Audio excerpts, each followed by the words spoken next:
Hey guys, this is Dr. Hub. In case you haven't subscribed, please do subscribe for updates. We are comparing VT versus the SVT with the aberrancy.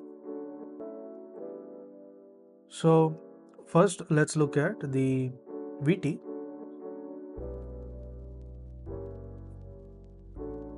So here in VT, the QRS duration.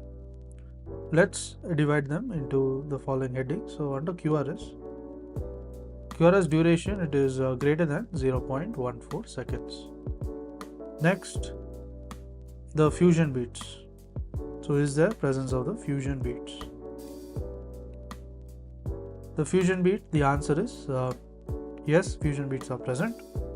Next, when you go to the capture, to watch the full video, please click on the link below and it will redirect you to the main video.